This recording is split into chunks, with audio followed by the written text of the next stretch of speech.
Every club. Every day.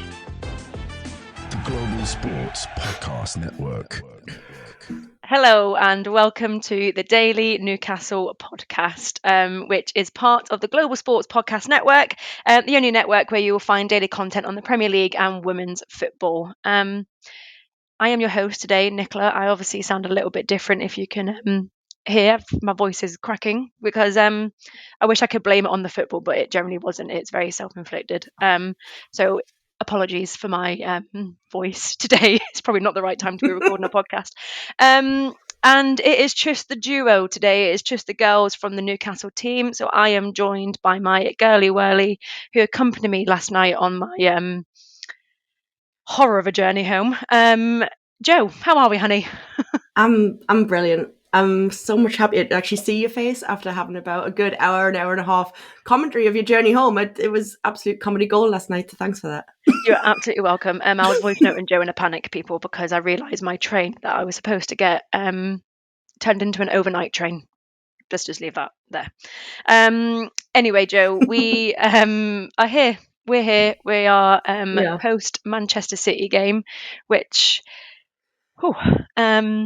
wasn't the best. Let's be honest. Now, obviously, I didn't actually watch the game on Saturday because I was celebrating a friend's birthday. So I was heavily relying on social media, match of the day, and you guys, which all did help in making my opinion of the game.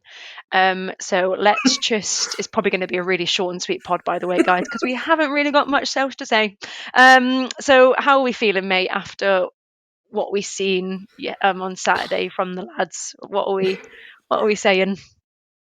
So I promised I wouldn't be completely negative because I hate to be totally negative, but there wasn't a lot of positives to take from yesterday.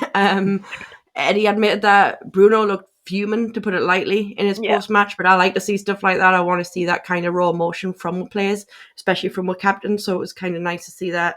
And no doubt there was probably some choice words said in the dressing room, especially at full time as well. God knows what was said at half time because nothing much improved in the second half. Nothing happened. Yeah.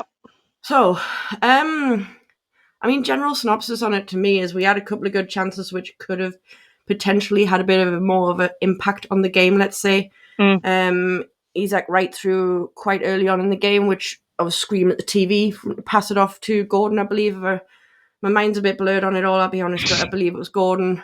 Wide spaces, took it himself, didn't do anything with it. Yeah. I think I'm clutching at straws though, because at the end of the day, City had us. We didn't do anything. We didn't turn up. We didn't press them.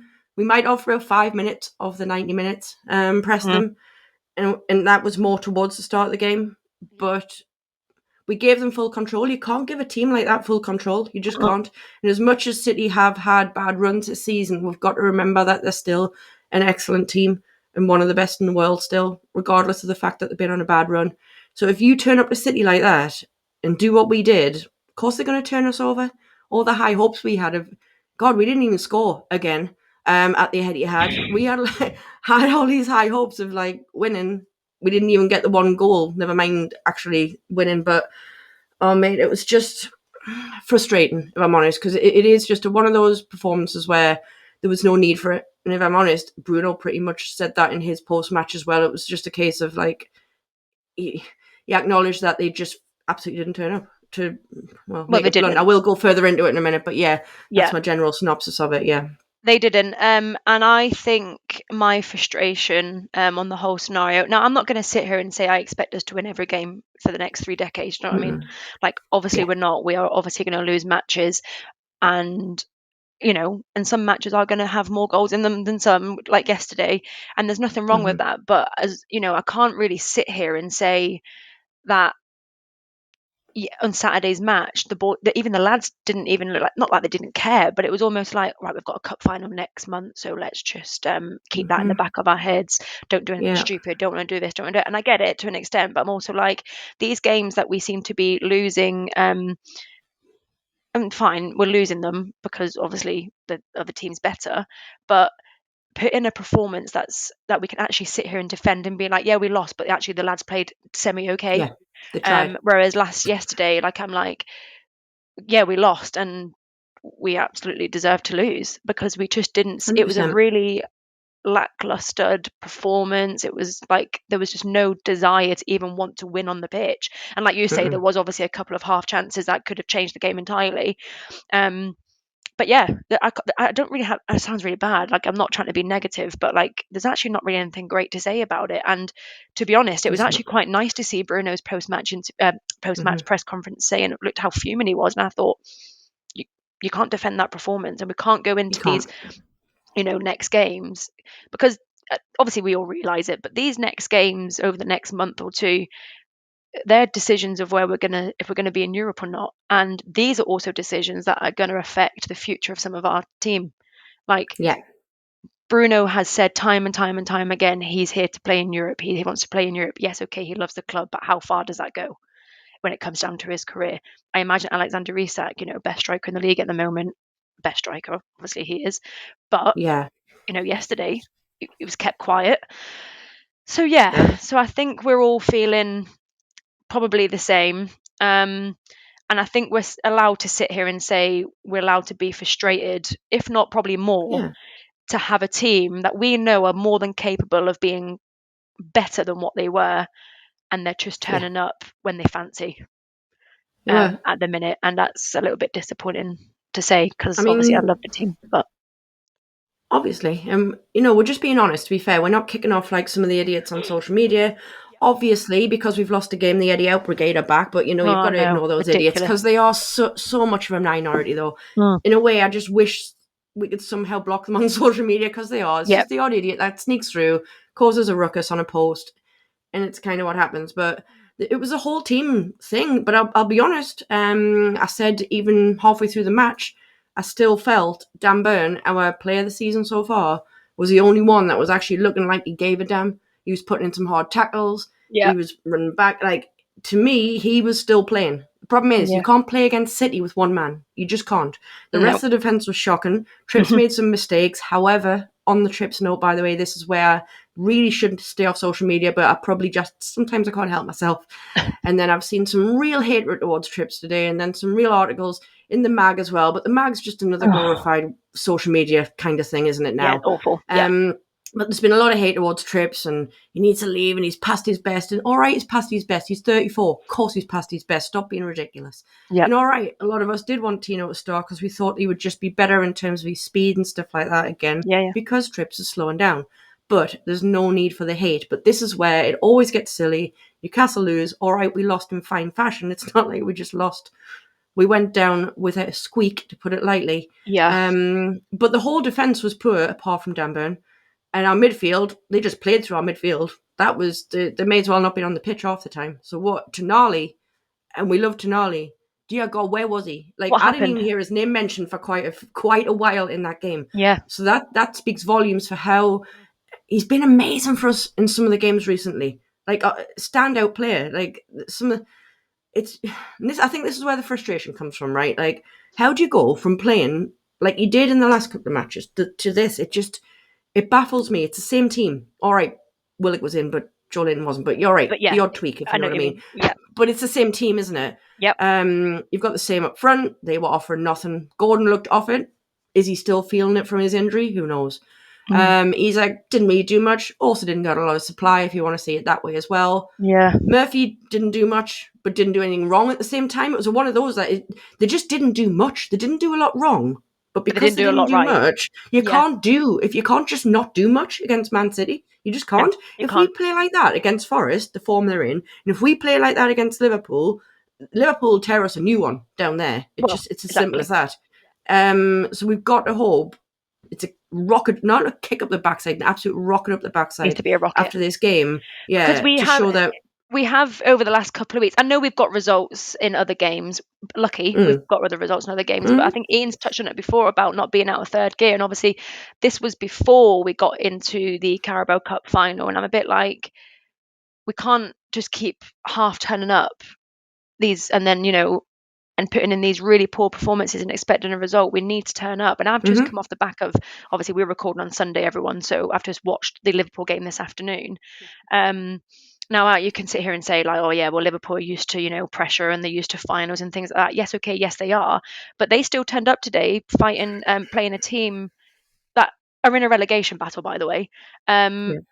And they didn't look like they were affected. They still they put in a performance. They still put up a fight. Yeah, okay, it was a tight result. So it's a bit like, yeah, this is just not going to work for the next month. And it's kind of a repeat of the last Carabao Cup final. If you remember rightly, we seem to hit a massive dip in performance because their heads are at Wembley. I'm totally for that, but also your head needs to be in the league as well, because otherwise you're going to. We've got a whole month, man. We've got a whole month, and like you say, we won't get away with that against Forest, and especially like you say, the not form down that at Forest Liverpool, are in, man. and we definitely won't get away with it at a team like Liverpool, who, let's be honest, have got their sights on us in the final as well. So, we'll carry on with this in part 2, because I do want to talk about one play that I did feel like put up a bit of a fight. But before that, we have a new pre-recorded advert, so you won't hear any of our voices for one of the adverts. So it is from a new sponsor called Bioniq, and I will be playing this now for you. Your body is unique, and Global Sports Podcast Network has partnered with Bioniq, the world's most personalised supplements. Bioniq provide 100% tailor-made supplements designed to deliver precisely what your body needs at exactly the right levels to optimise your health. No guessing. So click the link in the show notes. Use the code GSPN2025 for 40% off your first month's subscription. Bioniq. Don't settle for off-the-shelf solutions made for just anybody. Get what's right for you right now. It's very professional, isn't it? Isn't it? That's why we're laughing, people, if anyone's watching this. Yeah. Why did they ask us to record us that? two, though. Because us two. It would have been comedy gold, as always, Nick. I feel a bit offended they didn't ask us to record that, to be honest. But anyway, that is our new sponsor, people. So once, obviously, this podcast has been published, there will be some show notes in the description where you can click directly on the link and check it all out. I actually checked it out last week when our network actually sent the link. It's pretty cool. So yeah, give it a click, have a go. Right. Second part, still on the Manchester City game, obviously, because we have nothing else to review. You mentioned Dan Burn, who I agree, by the way, wholeheartedly agree with his performance. And for me, he's definitely our player of the season. I can't see that, maybe Alexander Isak as well, but definitely can't see my decision on Dan Burn changing. I want to talk about Lewis Miley, just for a couple of minutes. Because I didn't think I'd be saying this, but I thought when he came on, I'm looking at my phone because I've made some notes during the day. I thought when he came on in the second half, he was probably the only player that showed any sort of positivity. And I know Ian's mentioned Lewis mentioned Miley, a couple of times, and we haven't seen much of him this season, obviously, because of how good the team's been. But Alan Shearer even said he'd shown a lot of bravery out of possession. But I thought he showed a lot of composure, made the right decisions, which a lot of the senior team didn't do. So, I mean, that's putting it lightly, yeah. Which is putting it very politely. Yeah. And I thought he's probably, along with Dan Burn, the only player that can maybe come off that pitch and be quite proud of the performance he put in.